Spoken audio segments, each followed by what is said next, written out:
नमस्कार दोस्तों, मेरा नाम है आकाश और मैं आप सभी का अपने YouTube चैनल ए टू ज़ स्टडी में बहुत बहुत स्वागत करता हूं। और आज की क्लास में मैं आपको पढ़ाऊंगा कक्षा 5 हिंदी में पाठ नंबर 8 वे दिन भी क्या दिन थे। तो वीडियो को शुरू करने से पहले अगर आप लोगों ने अब तक इस वीडियो को लाइक, शेयर और मेरे चैनल को सब्सक्राइब नहीं किया है तो पहले तो आप इस वीडियो को लाइक कर दो, शेयर कर दो और साथ ही में मेरे चैनल को सब्सक्राइब भी कर दो। और अगर आप लोगों ने अब तक मेरे टेलीग्राम चैनल को भी ज्वाइन नहीं किया है तो प्लीज़ आप लोग जाके उसको भी ज्वाइन कर लीजिए, क्योंकि मेरे YouTube चैनल पर आने वाले जितने भी वीडियो होते हैं उनके जो PDF हैं वो आपको मेरे टेलीग्राम चैनल पर ही मिलेंगे। तो अगर आप लोगों ने अब तक टेलीग्राम को ज्वाइन नहीं किया है तो जाके आप उसको भी ज्वाइन कर लो। घटना महत्वपूर्ण थी, वरना कुम्मी अपनी डायरी में उसे क्यों लिखती। अब देखिए, इस पाठ को शुरू करने से पहले मैं आपको दो तीन चीज़ें इस पाठ के बारे में बता देता हूँ। जैसे कि इस पाठ के अंदर जो पूरी कहानी लिखी गई है वो कहानी भविष्य की है। भविष्य की क्या मतलब, एक काल्पनिक कहानी है जो कि इस पाठ के अंदर लिखी है और बताया जा रहा है कि जो घटना इस पाठ में घट रही है वो भविष्य में घटी है। ठीक है, उसके ऊपर ये पूरा का पूरा पाठ है। तो इसमें सबसे पहले है कि घटना महत्वपूर्ण थी, वरना कुम्मी अपनी डायरी में उसे क्यों लिखती। मतलब ये है कि कुम्मी एक लड़की का नाम है, उसके जीवन में एक बहुत ही महत्वपूर्ण यानी कि एक बहुत ही ज़रूरी घटना घटी है और उसने उस घटना के बारे में अपनी डायरी में लिखा है। अपनी डायरी में उसने 17 मई सन 2155 की रात को लिखा। अब देखिए, यहाँ पर सन 2155 लिखा है। 2155 यानी कि भविष्य की घटना के बारे में बता रहे हैं कि उसने अपनी डायरी में 17 मई सन 2155 की रात को लिखा, आज रोहित को सचमुच की एक पुस्तक मिली है। अब देखिए, इस लड़की का कोई एक दोस्त है जिसका नाम है रोहित, और ये जो लड़का है रोहित, इसको एक असली की किताब मिली है। तो उसके ऊपर जो लड़की है कुम्मी, उसने अपनी डायरी में लिखा है। वह पुस्तक बहुत पुरानी थी। अब कुम्मी लिख रही है कि वो जो किताब रोहित को मिली है वो बहुत ही पुरानी है। कुम्मी के दादा ने बताया था कि जब वे बहुत छोटे थे तब उनके दादा ने कहा था कि उनके ज़माने में सारी कहानियाँ कागज़ पर छपती थी और पढ़ी जाती थी। इसका मतलब ये है कि जो कुम्मी के दादाजी थे उन्होंने कुम्मी को एक बार बताया था कि जब कुम्मी के दादाजी बच्चे थे और उनके दादाजी जिंदा थे तो उनके दादाजी ने एक बार इनके दादाजी को बताया था कि जब उनका ज़माना चला करता था, यानी कि जब वो जवान अवान थे, तो उस समय जो कहानियाँ हैं वो पन्नों पर छापी जाती थी, पुस्तकों में छापी जाती थी और उन्हीं से पढ़ी जाती थी। पुस्तकों में पृष्ठ होते थे जिन पर कहानियां छपी होती थी, और पुस्तकों यानी कि किताबों में पृष्ठ यानी कि पन्ने हुआ करते थे और कहानियां उन पन्नों पर छपती थी। और हर पृष्ठ पढ़ने के पश्चात दूसरे पृष्ठ को पलटकर आगे पढ़ना होता था और एक पन्ना पढ़ने के बाद में दूसरे पन्ने को पलटकर आगे पढ़ना होता था। सारे शब्द स्थिर रहते थे और पृष्ठ यानी कि पन्ने पे लिखे हुए जितने भी शब्द होते थे वो सब के सब स्थिर यानी कि एक ही जगह पर रहते थे, चलते नहीं थे जैसे आजकल पर्दे पर चलते हैं। और इस तरीके से नहीं चलते हैं जैसे कि आजकल पर्दे पे चलते हैं। मतलब ये कह रहे हैं कि भविष्य में जो किताबें हैं वो मोबाइल फ़ोन, टीवी इस तरीके के स्क्रीन पर आती हैं और उनमें जो भी चीज़ें लिखी होती हैं वो बदलती रहती हैं। इस लाइन से हमें ये चीज़ पता चली है।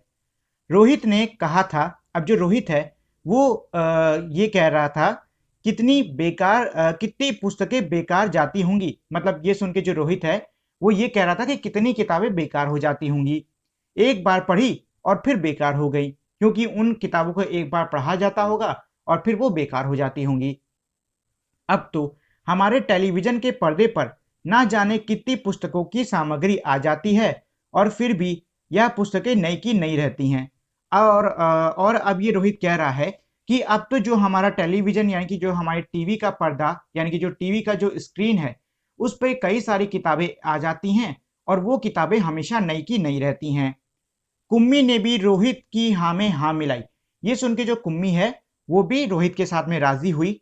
फिर पूछा, और फिर कुम्मी ने रोहित से पूछा, तुम्हें वह पुस्तक कहाँ मिली, कि तुमको ये जो किताब मिली है ये कहाँ पे मिली है। रोहित ने बताया। ये सुन के जो रोहित है वो जवाब देता है, अपने घर में, मतलब मुझे ये किताब मेरे घर में मिली।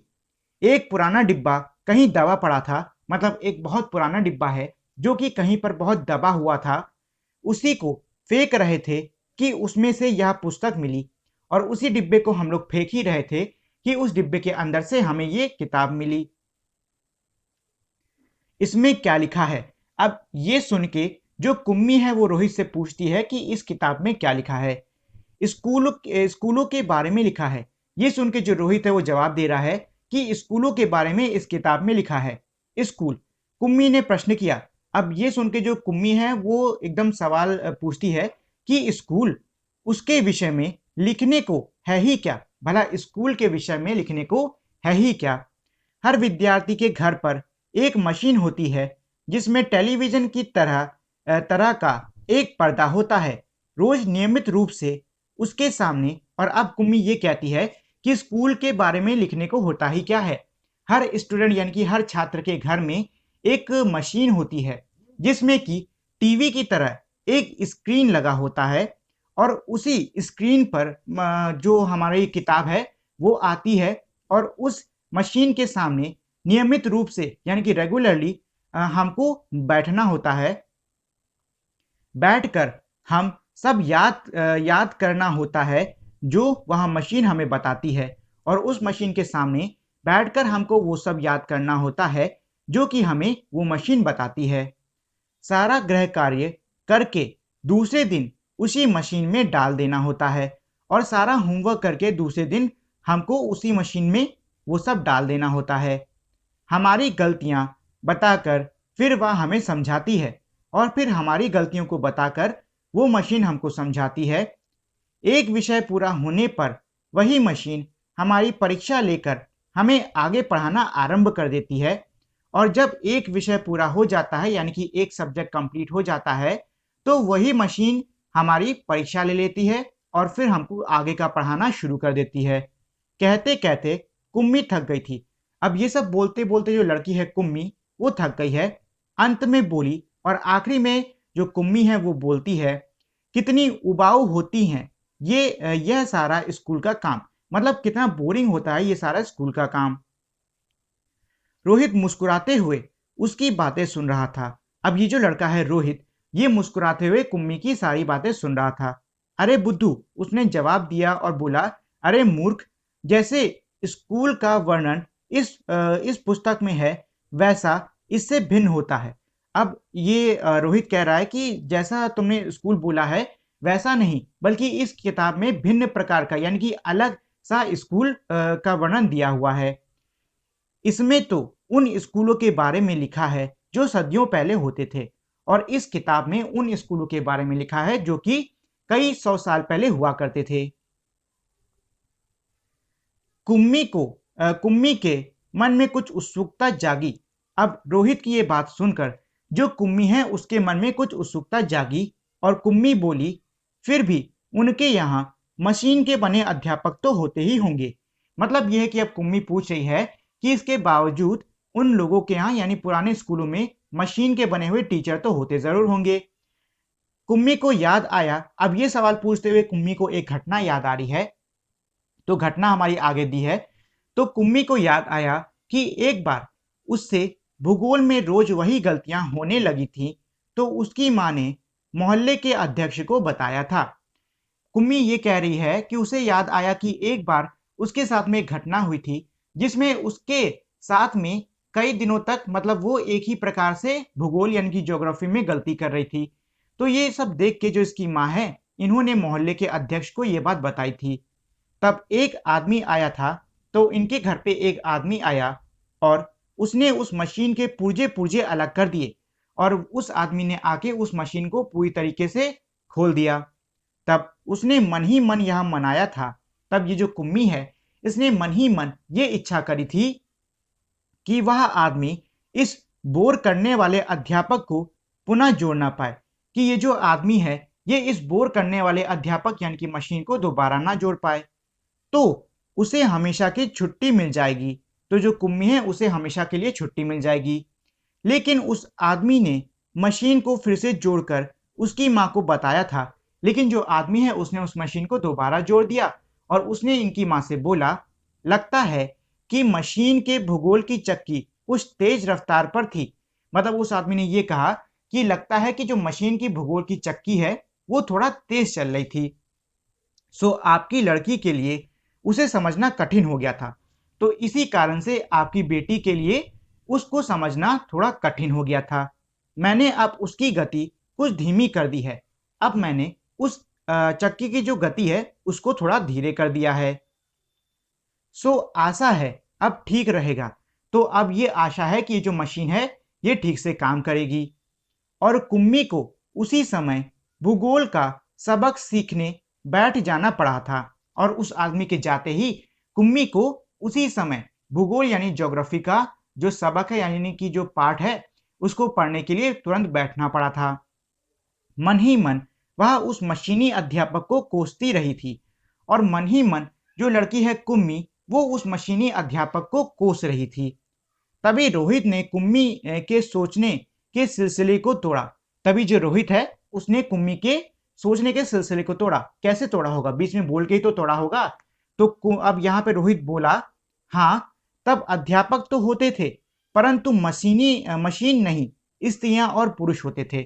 मतलब रोहित ने ये कहा कि हाँ, तब अध्यापक यानी कि टीचर तो हुआ करते थे लेकिन मशीनी नहीं होते थे, बल्कि स्त्रियां और पुरुष अध्यापक के रूप में हुआ करते थे। क्या कहा? ये सुन के जो कुम्मी है वो पूछ रही है कि क्या कहा? कहीं कोई स्त्री या पुरुष इतने सारे विषय हमें सिखा सकता है? तो कुम्मी ये पूछ रही है कि क्या कहीं कोई स्त्री या पुरुष हमें इतने सारे विषय सिखा पाएगा? तो इसको सुन के जो रोहित है वो जवाब दे रहा है, क्यों नहीं। वह बच्चों को सारे विषय समझाते थे, गृह कार्य देते थे और प्रश्न पूछते थे।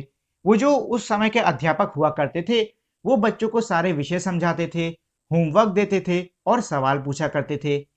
अध्यापक बच्चों के घर नहीं जाते थे और जो टीचर होते थे वो बच्चों के घर नहीं जाते थे, बल्कि बच्चे एक विशेष भवन में जाते थे जिसे स्कूल कहते थे। बल्कि जो बच्चे हैं वो एक खास भवन यानी कि खास इमारत में जाते थे और उस इमारत को स्कूल कहा जाता था। कुम्मी का अगला प्रश्न था, मतलब यह है कि जो कुम्मी है वो अगला सवाल पूछ रही है, तो क्या सब बच्चे एक समय में एक जैसी ही चीजें सीखते थे? मतलब यह है कि कुम्मी पूछ रही है कि ये बताओ, क्या सारे बच्चे एक समय में एक ही जैसी चीजें सीखते थे? तो इसका जवाब देते हुए रोहित कह रहा है, हाँ, एक आयु के बच्चे एक साथ बैठते थे। अब ये सुन के कुम्मी फिर से पूछ रही है, मतलब कह रही है, लेकिन माँ कहती है कि मशीनी अध्यापक हर बच्चे की समझ के अनुसार पढ़ाता है, फिर पुराने जमाने में यह कैसे संभव होता होगा? तो अब कुम्मी कह रही है कि मेरी माँ ने तो ये कहा था कि जो मशीनी अध्यापक होता है वो हर बच्चे के समझ के हिसाब से पढ़ाता है, तो फिर पुराने जमाने में ये कैसे संभव होता होगा कि एक अध्यापक कई सारे बच्चों को पढ़ा दे? अब ये जो रोहित है वो कह रहा है, तब वो लोग इस प्रकार नहीं करते थे। मतलब ये है कि तब वे लोग इस प्रकार से नहीं किया करते थे जैसा हम लोग अभी पढ़ते हैं। रहने दो, तुम्हारी इच्छा नहीं है तो मैं वह पुस्तक तुम्हें नहीं दूंगा। अब ये जो रोहित है ये कह रहा है कि अच्छा रहने दो, अगर तुम्हारी इच्छा नहीं है तो मैं तुमको वो किताब नहीं दूंगा। कुम्मी झट से बोली। अभी जो कुम्मी है ये सुन के वो फटाक से बोलती है, नहीं नहीं, मैं उसे पढ़ना चाहूंगी कि तब स्कूल कैसे होते थे, कितनी अजीब अजीब बातें जानने को मिलेंगी। कुम्मी कह रही कि नहीं नहीं, मैं उस किताब को पढ़ना चाहती हूँ, मैं जानना चाहती हूँ कि तब के स्कूल कैसे थे और हमें इनमें कई अजीबो गरीब और नई नई बातें सीखने को मिलेंगी। इतने में अंदर से माँ की आवाज सुनकर कुम्मी बोली, लगता है सबक का समय हो गया है। अब मतलब इसमें ये कह रहे हैं कि थोड़ी देर बाद इनकी जो माँ है उनकी आवाज आती है घर के अंदर से। तो ये सुन के कुम्मी कहती है कि लगता है अब सबक का यानी कि पाठ ये मतलब पढ़ाई करने का समय हो गया है। रोहित भी उठा और अपने घर की ओर चला गया। अब ये जो रोहित है ये भी उठता है और अपने घर की ओर चला जाता है। कुम्मी अपने घर की ओर चली गई और कुम्मी भी अपने घर की ओर चली गई। अंदर मशीन आगे का सबक देने को तैयार थी और अंदर जो मशीन कुम्मी को पढ़ाती है वो उसको आगे का सबक यानी कि आगे का पाठ पढ़ाने को तैयार थी। मशीन से आवाज आनी आरंभ हो गई। जो मशीन है उसमें से आवाज आनी शुरू हो गई। आज सबसे पहले तुम्हें गणित सिखाना है। मतलब मशीन के अंदर से आवाज आ रही है कि आज तुमको सबसे पहले गणित सिखाना है। कल का होमवर्क छेद में डालो। और ये भी आवाज आ रही कि कल का जो होमवर्क था उसको तुम छेद में डाल लो। कुम्मी ने वैसा ही किया। वह सोच रही थी कि कितने अच्छे होते होंगे वे पुराने स्कूल, जहां एक ही आयु के सारे बच्चे हंसते खेलते कूदते स्कूल जाते होंगे और पढ़ाने वाले पुरुष और स्त्रियां होती होंगी। मतलब ये है कि अब कुम्मी ऐसा, मतलब जैसा रोबोट कह रहा है वैसा करते करते सोच रही है कि पुराने दिन कितने अच्छे होते होंगे, जहां पे एक ही आयु के बच्चे एक साथ हंसते खेलते और पढ़ते होंगे और साथ ही में पढ़ाने वाले मशीन नहीं बल्कि स्त्री पुरुष अध्यापक होते होंगे। इतने में मशीन से स्वर आना आरंभ हो गया था और पर्दे पर चलते हुए अक्षर एवं अंक आने शुरू हो गए थे। अब कुम्मी इतना सोच ही रही थी कि मशीन में से अब आवाज आनी शुरू हो गई थी और जो मशीन में स्क्रीन लगा हुआ है उस पे अक्षर और अंक आने शुरू हो गए थे। और कुम्मी सोच रही थी कि तब स्कूल जाने में कितना आनंद आता होगा, कितने खुश रहते होंगे सारे बच्चे। और कुम्मी है वो अब भी यही सोच रही है कि उस समय यानी कि पुराने समय में स्कूल जाने में कितना ज्यादा मजा आता होगा और जो बच्चे हैं वो कितने खुश रहते होंगे। तो ये तो था हमारा पूरा का पूरा पाठ। अब चलिए इस पाठ में कुछ प्रश्न उत्तर भी हैं उनको भी कर लेते हैं। सोचो। तो पहला प्रश्न है, कुम्मी के हाथ जो किताब आई थी वह कब छपी होगी। मतलब यह है कि कुम्मी के हाथ में जो किताब आई थी वो कब छपी होगी। तो देखो, हो सकता है वो 100-200 साल पहले छपी हो, क्योंकि बात यही हो रही ना, बात लड़का कहता नहीं है कि ये तकरीबन 1 सदी पहले स्कूलों के ऊपर है। शुरुआत में पाठ में लड़का बोलता है रोहित कि ये जो किताब है वो तकरीबन 1 सदी पहले स्कूलों के ऊपर है। मतलब यही तो कोई तकरीबन 100 साल से पहले की छपी होगी। दूसरा प्रश्न है, रोहित ने कहा था कितनी पुस्तकें बेकार जाती होंगी, एक बार पढ़ी और फिर बेकार हो गई। क्या सचमुच में ऐसा होता है। अब देखो, इसका जवाब आपको देना है और इसका जवाब देने के लिए आपको कहीं दूर नहीं जाना है, बल्कि आपको अपने घर में ही देखना है कि जो पुरानी किताबें आपने पढ़ी हैं उन किताबों का क्या हुआ। क्या उनको फेंक दिया गया, कबाड़ी वाले को बेच दिया गया, या किसी और बच्चे को पढ़ने को दे दिया गया। तो जो भी आपके घर में हुआ हो उस हिसाब से यहाँ पे आंसर लिख दो। अगला प्रश्न है, कागज के पन्नों की किताब और टेलीविजन के पर्दे पर चलने वाली किताब, तुम इनमें से किसको पसंद करोगे, क्यों।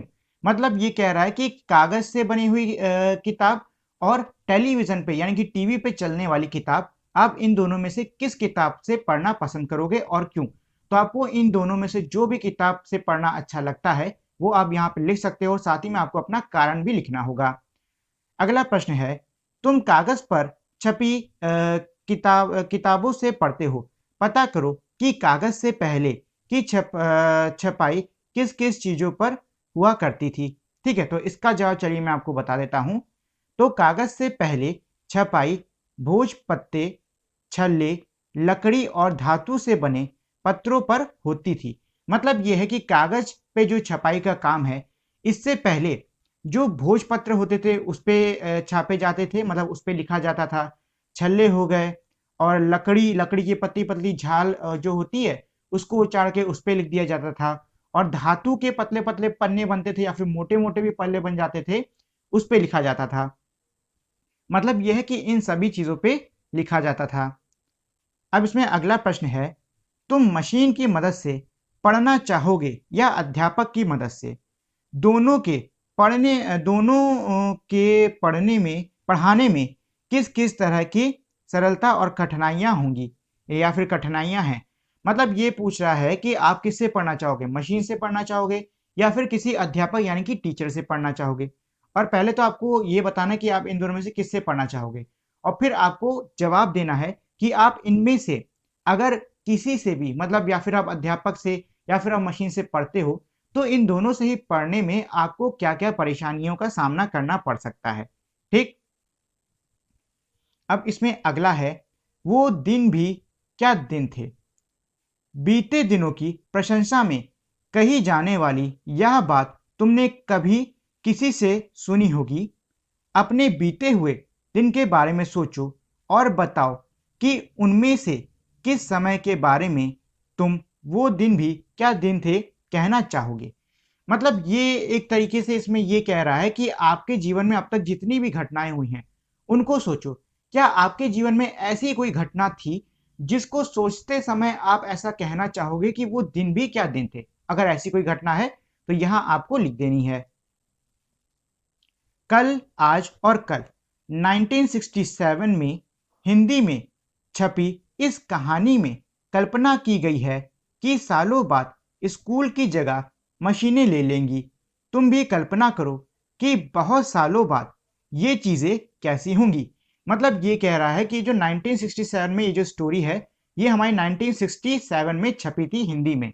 ठीक, अब ये कह रहे हैं कि कल्पना करो कि भविष्य में नीचे ये जो चीज़ें दी हुई हैं इनमें क्या क्या बदलाव आएगा। मतलब इस किताब में क्या दिया हुआ था, इसमें ये दिया था ना कि स्कूल की जगह मशीनें ले लेंगी। तो यहाँ पे पूछ रहे हैं कि ये जो चीज़ें हैं इनमें क्या बदलाव आएगा। तो कौन कौन सी चीज़ें हैं, चीज़ें हमारी पेन, घड़ी, टेलीफोन, मोबाइल, टेलीविजन। तो आपको बताना है कि भविष्य में इन चीज़ों में क्या बदलाव आएगा। ठीक, अगला है, नीचे कुछ वस्तुओं के नाम दिए हैं, बड़ों से पूछकर पता करो कि 20 साल पहले इनकी क्या कीमत थी और अब इनका कितना दाम है।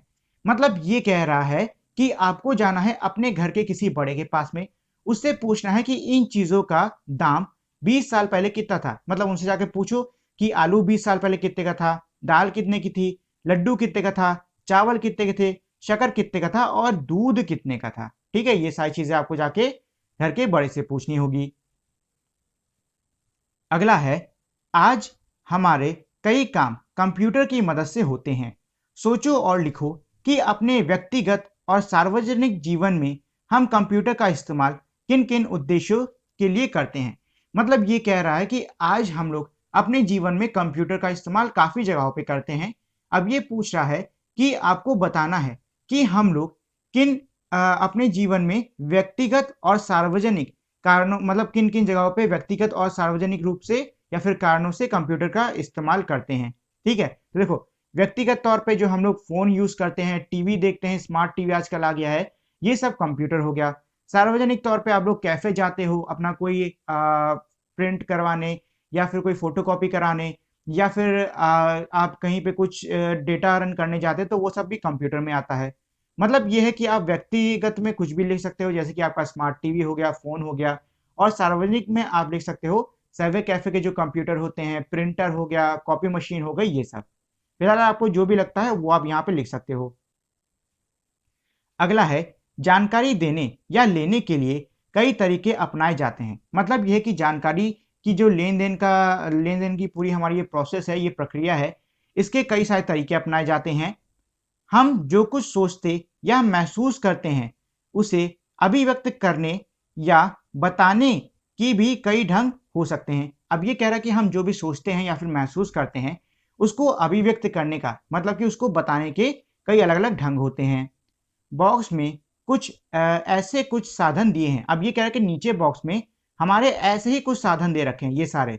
ठीक है, अपना वर्गीकरण करके नीचे दी गई तालिका में लिखो। अब ये कह रहे हैं कि आपको इनका वर्गीकरण करके नीचे की तालिका में लिखना होगा। और तालिका कौन सी दी है, तालिका दी हुई है जानकारी की और भावनाओं की। तो आपको बताना है कि इनमें से कौन कौन सा वो तरीका है जिससे हम जानकारी इकट्ठा करते हैं और वो कौन कौन सा तरीका है जिससे हम अपनी भावनाओं को व्यक्त करते हैं। तो देखो, संदेश से हमको जानकारी मिलती है, फोन से जानकारी मिलती है, चित्र नहीं, ये हमारा भावना दिखाने का तरीका है, फैक्स जानकारी के काम आता है, और हमारा अभिनय ये भी भावना दिखाने का काम आता है, विज्ञापन जानकारी, मोबाइल जानकारी, इंटरनेट ये भी जानकारी। इतने हो गए, अब यहाँ के इधर के इधर करने हैं। ठीक है, इसके बाद में रेडियो ये भी जानकारी काम आता है, नोटिस जानकारी, टीवी ये भी जानकारी, तार ये भी जानकारी देता है, नृत्य के हाव भाव ये हमारी उसमें भावनाओं में आएगा, संकेत भाषा ये भी आ जाएगा भावनाओं में। मोबाइल संदेश यानी कि मैसेज ये भी जानकारी, और इश्तेहार ये भी जाएगा जानकारी में। ठीक है, तो इस तरीके से ये मैंने कर दिया आपके लिए इसका वर्गीकरण। यहाँ पे आपको लिख देना है, और साथ ही में अच्छा आपको ये भी लगाना है, मतलब जो जानकारी और भावनाएं हमारी एक तरफा है, एक तरफा यानी कि मान लो हमारा मैसेज मोबाइल संदेश हो गया। मोबाइल संदेश को आप ले भी सकते हो, दे भी सकते हो। मतलब मोबाइल संदेश हमारा एक तरफा नहीं दो तरफा होता है, तो उसमें आपको इस तरीके से निशान लगा देना है। और कोई चीज है जैसे कि चित्र हो गया, चित्र से आपको जो भावना या जो भी जानकारी मिलनी है वो एक तरफा है, मतलब आप उनको देख के समझ सकते हो, वापस नहीं दे सकते हो, तो उसमें आप ऐसा निशान लगा दो। ठीक, अब इसके बाद में अगला है तुम्हारी डायरी। डायरी लिखना एक निजी काम या शौक है, मतलब ये कह रहे हैं कि जो डायरी होता है उसको लिखना एक निजी मतलब एक पर्सनल काम या फिर कुछ लोगों के शौक होते हैं। तुम अपनी डायरी किसी और को पढ़ने को देते हो या नहीं, यह तुम्हारी अपनी मर्जी है। और अब ये आगे कह रहे हैं कि आप अपनी डायरी किसी को पढ़ने के लिए देना चाहते हो या नहीं देना चाहते हो, ये आपकी खुद की मर्जी है। कई व्यक्तियों ने अपनी डायरियां छपवाई भी हैं ताकि अन्य लोग उन्हें पढ़ सकें। कई ऐसे भी लोग हैं जिन्होंने अपनी डायरी को छपवाया है ताकि जो बाकी लोग हैं वो उनकी डायरी को पढ़ सकें। ऐसे ही ऐसे ही कोई डायरी खोजकर पढ़ो और उसका कोई अंश कक्षा में सुनाओ। अब ये कह रहे कि आपको ऐसी किसी एक डायरी को ढूंढना है, उसको पढ़ना है और उसका कोई हिस्सा अपनी कक्षा में सुनाना है। अगला है अपनी डायरी बनाओ और उसमें खुद से जुड़ी बातें लिखो। अब ये यहाँ पे आपको खुद से डायरी बनाने को कह रहे हैं, तो ये आपकी इच्छा के ऊपर है। अगर आप चाहो तो बना लो, चाहो तो ना बनाओ। डायरी में तुम अपनी स्कूल के बारे में क्या लिखना चाहोगे, और अब ये कह रहे हैं कि मान लो आपने डायरी बना ली, ठीक, अब आप उस डायरी में अपने स्कूल के बारे में क्या लिखना चाहोगे। तुम भी कल्पना करो, दोस्तों के साथ बात करके अंदाजा लगाओ कि 50 साल बाद इनमें क्या क्या बदलाव आएगा। मतलब ये कह रहा है कि दोस्तों के साथ में बात करो और अंदाजा लगाओ कि 50 साल के बाद में इन चीज़ों में क्या क्या बदलाव आएगा, जैसे कि फिल्मों में क्या बदलाव आएगा, गांव की हालत में क्या बदलाव आएगा, तुम्हारी परिचित किसी नदी में क्या बदलाव आएगा, या फिर स्कूल में क्या बदलाव आएगा। ठीक, तो आप अपने दोस्तों से जाके बात करो और फिर सब लोग आपस में ये बैठ के सोचो कि 50 साल बाद इन चीजों में क्या क्या बदलाव आ सकता है। ठीक है, था, है, होगा। पहला, असीमेव की कहानी 2155 यानी कि भविष्य में आने वाले समय के बारे में है, फिर भी कहानी में थे का इस्तेमाल हुआ है जो बीते समय के बारे में बताता है। ऐसा क्यों है, मतलब ये कह रहा है कि ये जो हमारी कहानी थी इसमें भविष्य की बात की गई है, लेकिन इस कहानी में बहुत जगह पर थे शब्द का इस्तेमाल किया गया है जो कि हमारा अतीत की घटना को दर्शाने के लिए इस्तेमाल में लिया जाता है। ऐसा क्यों है, तो इसका उत्तर है क्योंकि इस कहानी में बच्चे अतीत की बात कर रहे हैं। मतलब ये है कि ये जो कहानी है, इस कहानी में बच्चों को एक किताब मिली है और उस किताब के जरिए जो बच्चे हैं वो अतीत की बात कर रहे हैं, इसीलिए इस कहानी में थे का इस्तेमाल हुआ है। ठीक है, ये हो गया इसका आंसर। अब इसके बाद में है क्वेश्चन 2। क्वेश्चन 2 का है जब मुझे बहुत डर लगा था, मैं जब छोटा था, इस शीर्षक से जुड़ी किसी अनुभव का वर्णन करो। मतलब ये कह रहे हैं कि जब आपको बहुत डर लगा था या फिर जब आप छोटे थे, आपको इन दो शीर्षक से जुड़ा हुआ कोई अनुभव जो कि आपके जीवन में हुआ है, आपको जीवन में मिला है, आपको उसकी चर्चा करनी होगी या फिर उसका वर्णन करना होगा। ठीक, तो ये आप खुद से ही करना। अगला है तुम्हें मैं शीर्षक से एक अनुच्छेद लिखना है। मतलब ये कह रहे हैं कि आपको मैं शीर्षक के नाम से एक छोटा सा पैराग्राफ लिखना होगा। ठीक, अपना स्वभाव, अच्छाइयाँ, कमियाँ, पसंद नापसंद के बारे में सोचो और लिखो, और आपको उसमें अपने स्वभाव के बारे में, अपनी अच्छाइयों के बारे में, अपनी कमियों के बारे में, आपकी क्या पसंद है क्या नापसंद है, इन सब के बारे में सोच के लिखना होगा। या किसी मैच का आंखों देखा हाल ऐसे लिखो मानो वह अभी तुम्हारी आंखों के सामने हो रहा हो, या फिर किसी मैच का आंखों देखा हाल आप इस तरीके से लिख डालो कि पढ़ने वाले को ऐसा लगे कि वो मैच अभी उसके सामने घटित हो रहा है। ठीक, तो ये वाला क्वेश्चन भी आपको खुद से ही करना होगा। अगला है अगली छुट्टियों में मैं अगली छुट्टियों में तुम्हें नानी के पास जाना है, मतलब ये कह रहा है कि मान लो अगली छुट्टी में आप नानी के पास जा रहे हो, वहां तुम क्या क्या करोगे। अब नानी के पास जाके आप क्या क्या करोगे, कैसे वक्त बिताओगे, वहां पे अपना वक्त कैसे बिताओगे, इस पर एक अनुच्छेद लिखो। अब आपको इस पर भी एक छोटा सा अनुच्छेद मतलब छोटा सा पैराग्राफ लिखना होगा। तो अब आप कल्पना कर लो कि आप अगली छुट्टियों में नानी के घर जा रहे हो और नानी के घर जाने पे आप क्या क्या करोगे, अपना कैसे समय बिताओगे, इन सबको सोच के एक छोटा सा अनुच्छेद लिख डालो। ठीक, तो आज के लिए इतना ही। और अगर आप लोगों ने अब तक मेरी इस वीडियो को लाइक, शेयर और मेरे चैनल को सब्सक्राइब नहीं किया है तो इस वीडियो को लाइक कर दें, शेयर कर दें और साथ ही मेरे चैनल को सब्सक्राइब कर दें। तो इसी के साथ में हमारी आज की वीडियो यहीं पे खत्म होती है। मिलते हैं हम लोग अपनी अगली वीडियो में, तब तक के लिए नमस्कार।